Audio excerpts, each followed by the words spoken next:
We're entering a new era in human history, and for decades we have measured the success of countries by using one number, GDP. But that number tells us almost nothing about whether a country is actually sustainable, whether it can support its people, its economy, its ecosystem for the long term. And so the question becomes, what would a country look like if it was designed to work with the planet instead of against it? And today we are analyzing one of the most fascinating countries in the world. A country that has almost no natural resources, yet built one of the most powerful economies on earth. Welcome to Singapore.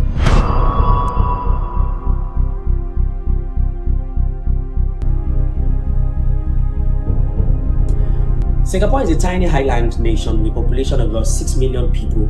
It sits in one of the most strategic locations on Earth, between the Indian Ocean and the Pacific Ocean. For centuries, this region has been a crossroad of global trade. Singapore turned that geographic advantage into a system-engineered economy.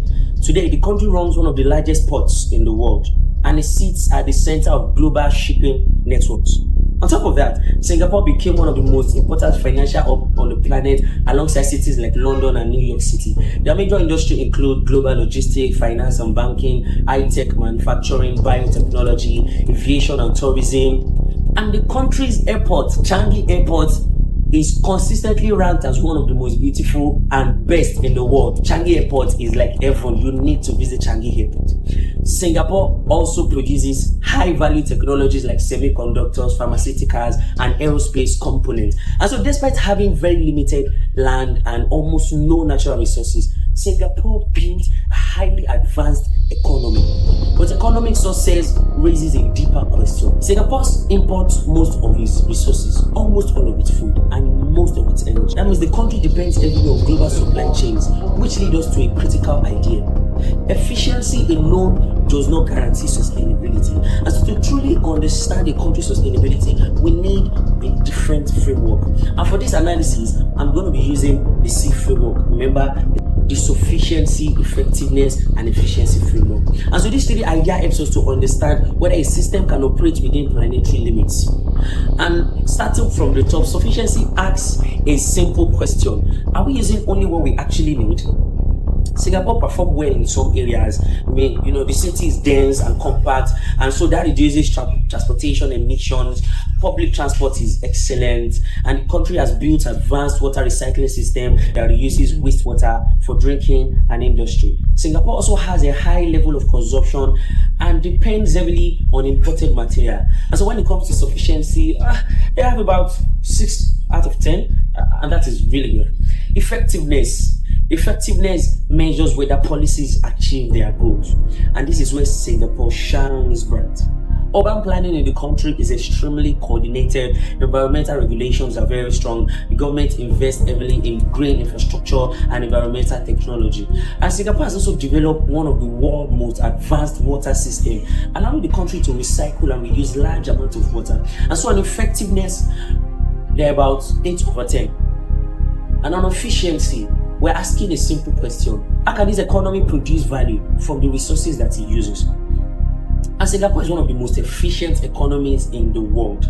It has advanced logistics system, high-tech manufacturing, smart city infrastructure, optimized energy transport system, and it's just so good. I was looking at Singapore on the global map, and I was wowed looking at what I'm seeing. And so on efficiency, they're about 9 out of 10. And when we combine these 3 dimensions, Singapore achieved a very strong overall score.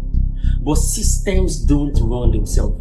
Behind Singapore's environmental strategy is a network of policymakers shaping the country's long-term sustainability agenda.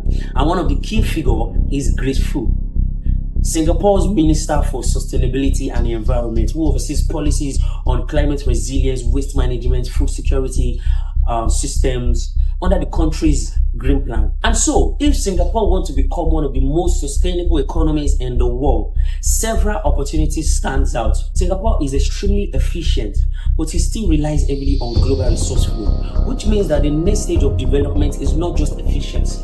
It is both sufficiency and circularity, and it opens door to very new opportunities for the country to explore. And one of the biggest is transforming its massive shipping industry into a circular port economy.